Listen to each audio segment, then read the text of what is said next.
Oh, Namadeu, enfant de la forêt, Namadeu, Namadeu.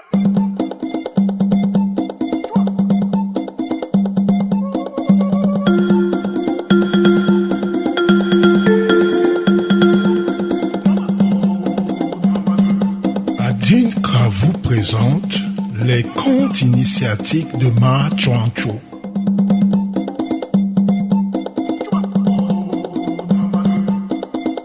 À la narration, Sango Longo, avec les voix de Nathalie Ebene, Bonjan Janjo et Ebonge Frank.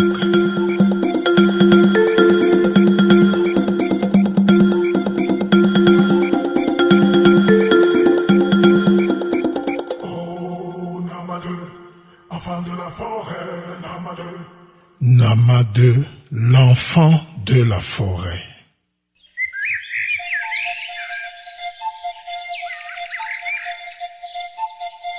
Il était une fois une très belle jeune femme du nom de Koloko vivait dans le petit village de Watango. Elle était si belle que tous les grands chefs des villages voisins voulaient l'épouser. Koloko n'était pas impressionné par leur fortune. Elle s'était éprise pour Seyam, un jeune cultivateur du village. Ils étaient si amoureux l'un de l'autre qu'elle avait dû s'enfuir de chez ses parents pour aller vivre avec lui. Son père, le marabout du village, qui avait longtemps rêvé d'avoir pour gendre un chef, fut très chagriné par sa fugue. Ce dernier tomba gravement malade. Son mal était si grave qu'aucun guérisseur ne pouvait le guérir. Avant de mourir, il fit appeler sa fille et lui parla sans témoin. Koloko, Koloko, tu es né des entrailles de ta mère. Je t'ai donné tout l'amour d'un père, mais tu m'as humilié. Koloko, Koloko, tu as bafoué mon autorité. Moi, ton père, tu m'as désobéi. Tu as fait de moi la risée du village. Koloko, Koloko, aujourd'hui, je te jure, la veille de ta 25e année, toi et l'homme qui est la cause de mon malheur, vous mourrez. Je te le dis au nom de mes ancêtres. Koloko, Koloko.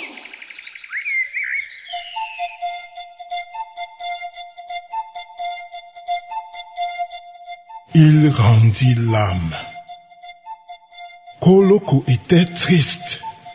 Son mari Seyam et elle firent le tour des grands marabouts, mais aucun d'entre eux ne réussit à briser le sort.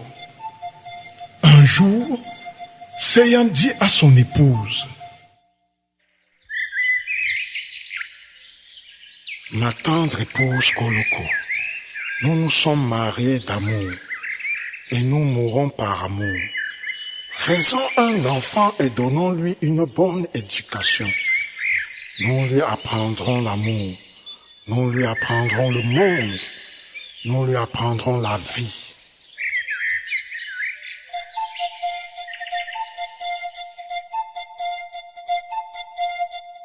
Seyam et Koloko eurent un petit garçon.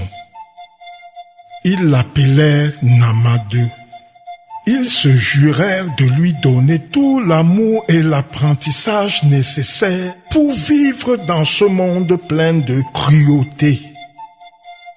Namadeu eut une petite enfance heureuse. Il apprit la charité et la tendresse dans les bras de sa mère.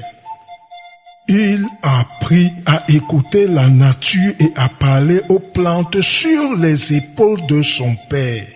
Il apprit le langage des rivières, le cri des oiseaux et les senteurs des fleurs.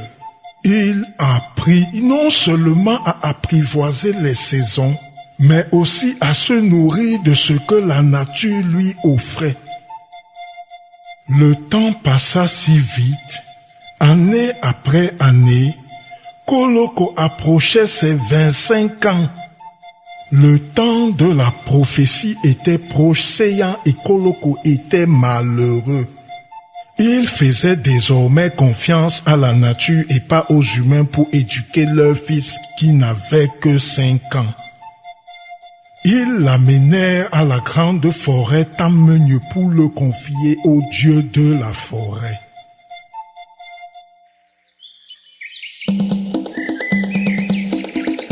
Tam, tam, tam, forêt de mes pères. Tam, tam, tam, forêt de mes ancêtres.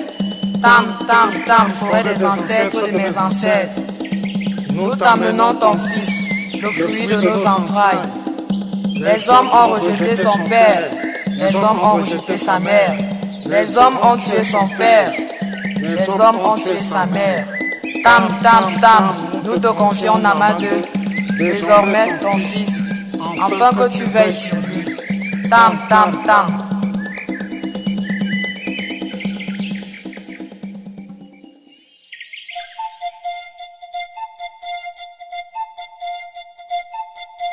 Ils déposèrent le bonhomme endormi au pied d'un arbre de la forêt et s'en allèrent très loin. Il mourut le lendemain même, tel que l'avait prédit la prophétie. Namadeu se réveilla au petit matin au milieu de la forêt. Il était seul. Il comprit que le moment pour lequel ses parents l'avaient tant préparé était arrivé. Triste, il s'enfonça à l'intérieur de la forêt. Oh, Namadeu, enfant de la forêt, Namadeu. Toute la forêt était au courant de la présence du bonhomme.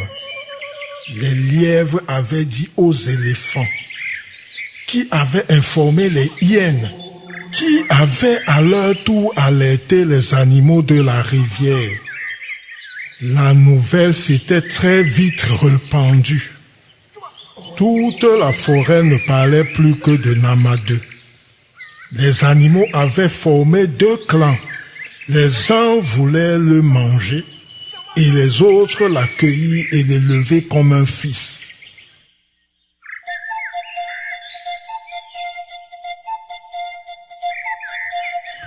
Le lion, roi de la forêt, convoqua rapidement une réunion.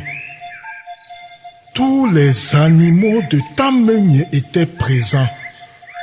D'un côté, les plus féroces représentés par Ndjei la panthère, et de l'autre, les plus gentils représentés par Zeswo le lièvre.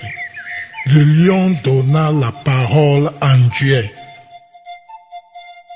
Ce dernier s'avança majestueusement au milieu de l'assemblée, se racla la gorge avant de parler. Depuis toujours, les hommes ont toujours été cruels envers nous.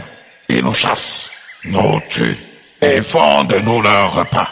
Ils mangent avec appétit les mets d'éléphants, de biches, de pangolins. Ils tuent les crocodiles et fabriquent chaussures et sacs avec leur peau. Nous avons l'occasion aujourd'hui de nous venger de la cruauté de ces hommes. Donnez-nous Namadeu, nous le couperons en petits morceaux et nous le mangerons au dîner.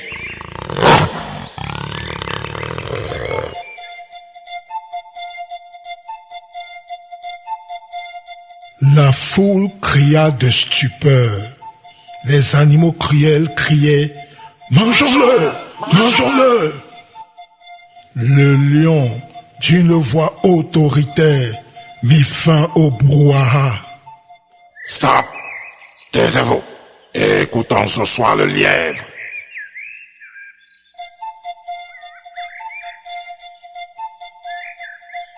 Kick, kick, kick. Zeswo sauta jusqu'au centre du cercle. Regardez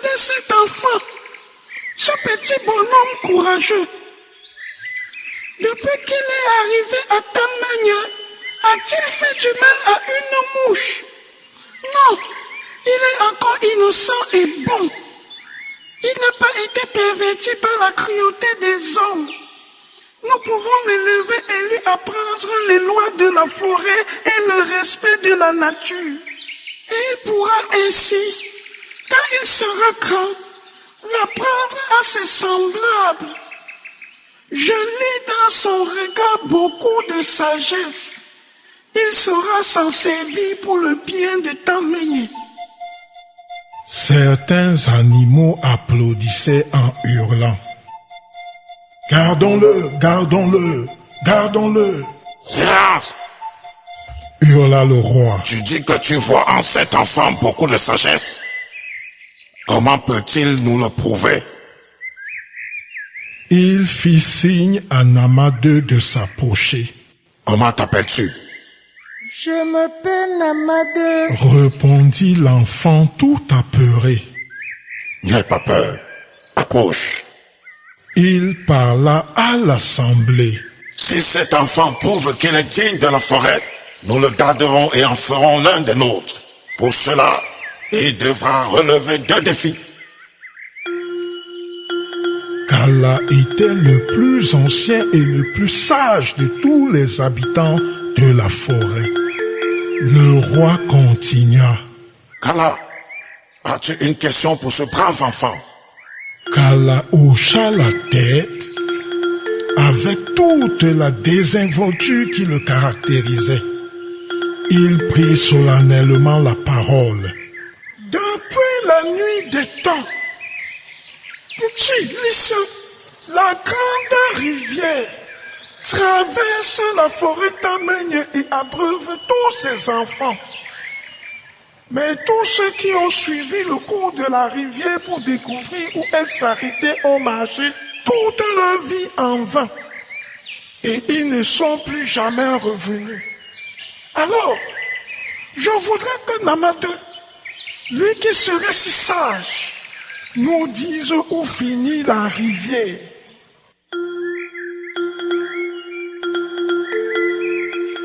L'assemblée se tut.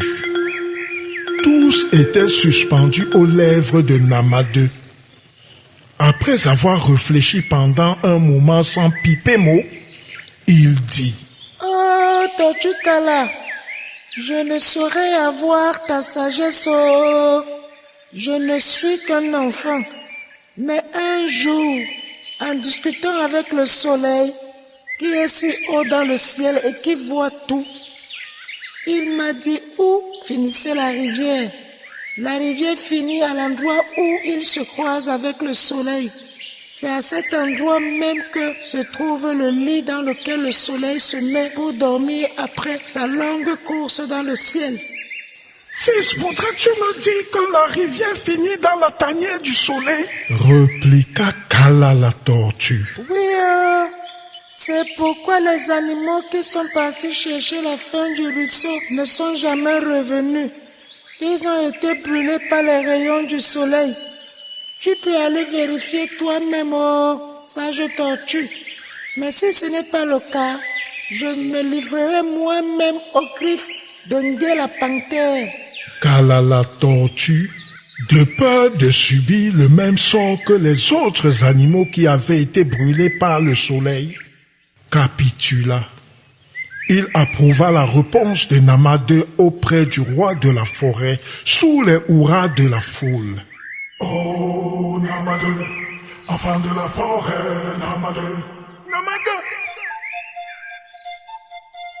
Oh, roi, je suis prêt à affronter le deuxième défi. Lança Namadeu, galvanisé par son premier succès. Bien. Marmonna le roi. Voici le deuxième défi. Tu affronteras Ngoué le léopard dans une course de vitesse. La foule criait. Ngoué le léopard? Il ne pourra jamais le battre. Il ne pourra jamais le battre. Dans la gazelle fut désignée arbitre. Elle traça un long trait sur le sol. Goué et Nama2 se placèrent sur la ligne de départ. Dès le signal, Nama2 sauta sur le dos de Goué le léopard et s'agrippa à son cou.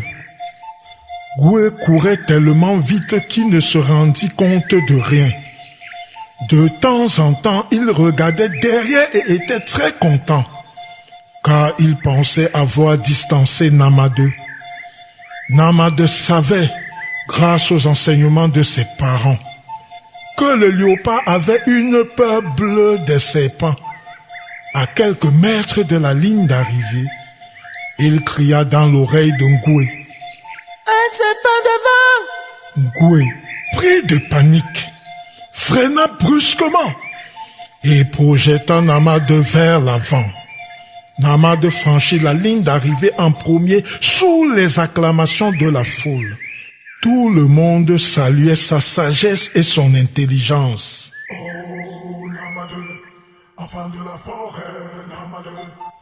C'est ainsi que Nama2, fils de Koloko et de Seyam, fut accueilli et adopté par tous.